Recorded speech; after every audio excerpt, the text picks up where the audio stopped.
So, as we discussed about the human capital and human development, I told you human capital and human development are two different things. Because in human capital, education and health mean to increase the labor productivity.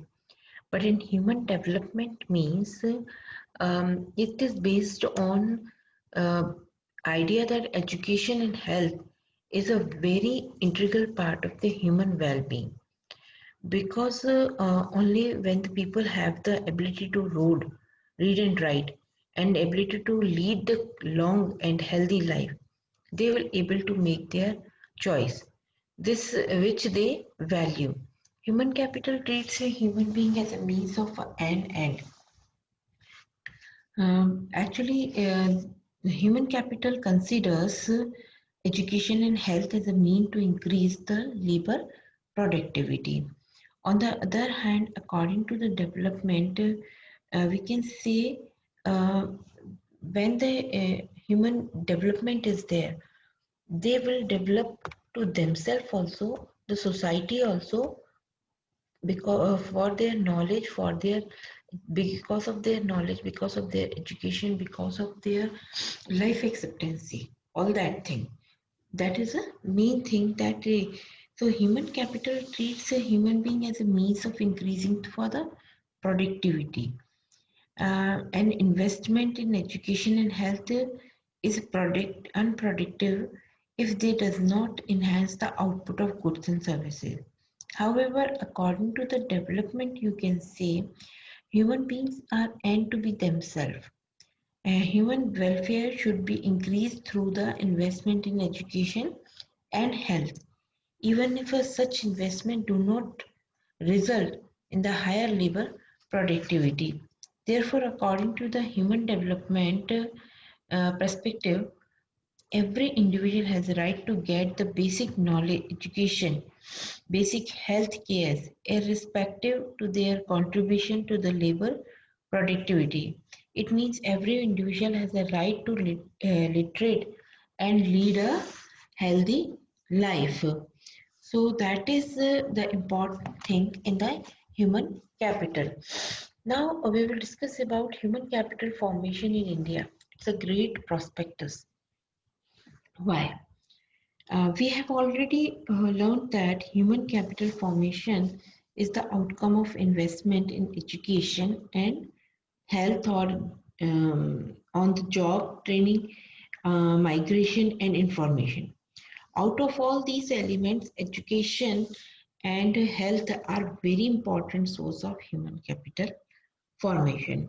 We know that our is a federal country with the union government, state government, local government like municipal corporation, municipality or village panchayat. The Constitution of India mentions the function to be carried out by each level of government. So, according to the expenditure on the both education and health are to be carried out simultaneously by all the three tries of the government. Education and health can say care services creates both private and social benefit. As a result, both private and public institutions exist in the education and health service market. So the need of government intervention for that. Why so? Tell me why so? Actually, the expenditure on education and health assumes a great importance in the formation of the human capital. So it is very important that such expenditure provides a positive result to ensure favorable benefits. Government intervention is an important because the expenditure on the education and the health makes substantial long-term impact and they cannot be easily reserved. No one can do less or the small level. No one can do. Government has to take the initiative for that. Individual consumers and their services do not completely information about the quality of service and their cost. For example, I will give you an example of this thing. If a child is admitted to a school or health care center and required services are not provided in such institution, then substantial an amount of damage would have been done before the decision is taken to shift the child to the another institution. So this is the thing. Regulatory authority. In education, the Ministry of Education at the union and the state level and Department of Education and various organizations like National Council of Education, Research and Training, University Grants Commission, All India Council of Technology Education regulates the education sectors. In health, Ministry of Health, Union Ministry, State level department, ICMR, all these are the health regulatory sectors. Basic education and health care, fundamental right for every citizen. We have to be think about it. We have to, the state government or the union government have to be raise expenditure in the education sector over the years in order to fulfill the objective to attending the 100% literacy and health facility for all the citizens of India. So this is the thing. Now, educational sectors in India. What are the educational sectors in India and how can it help in India?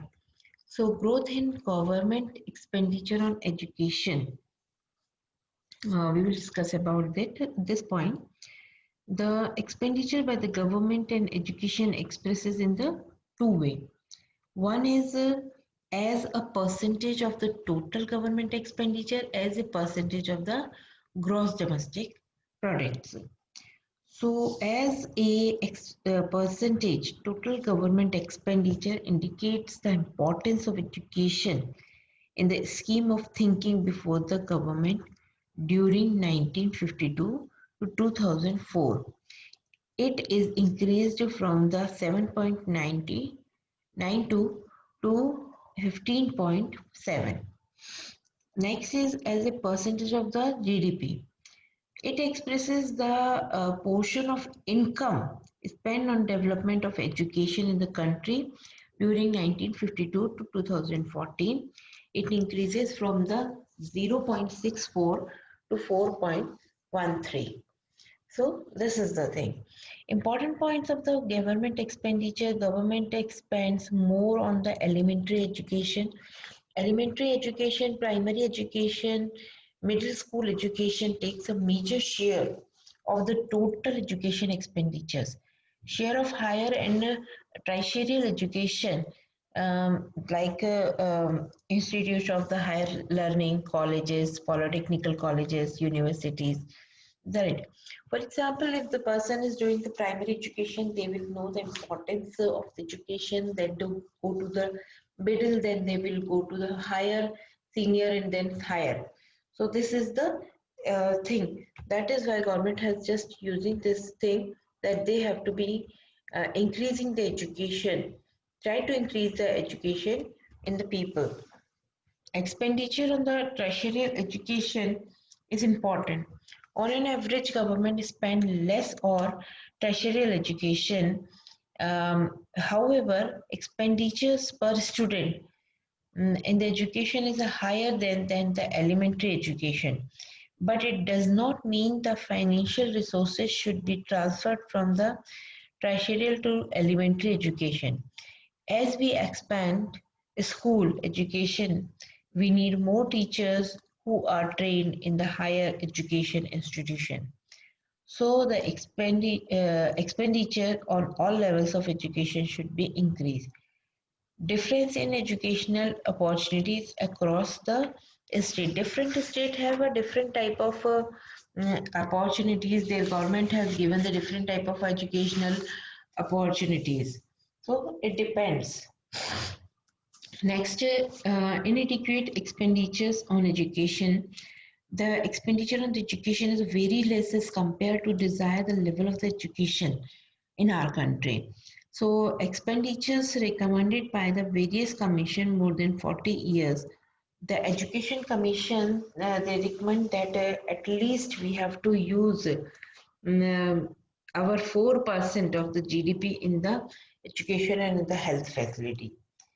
Uh, Provision of a free and compulsory education is also provided by the government, so the more the people will be educated themselves. So here the one table is also given there. The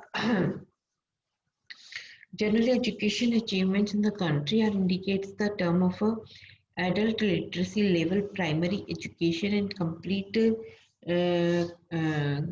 competition rate of the youth literacy rate. Here adult literacy rate in the percentage of the people age 15, male and female, is given differently of 1919 and then 2020. If you can increase it in 2015, it will increase by 81 for the male and 63 for the female. Primary competition rate up to 2085 and 69. 2015 it will be 94 and 99. Next is youth literacy rate. Youth literacy rate in 2000 79.7 and 64.8. It has also increased up to 92 and 87. So these are the things. Adult literacy rate refers to the ratio of literacy adult population of the total adult population in the country. Primary means the children, those who are the students percentage completing the last year of the primary. Youth literacy, it is the percentage of the people aged 15 to 24 who can with understand the reading, writing, short, simple statement on their everyday life. So here it is given. Now we will discuss about the future prospectus. Education for all the still distinct dream. So in the next video we will discuss about that.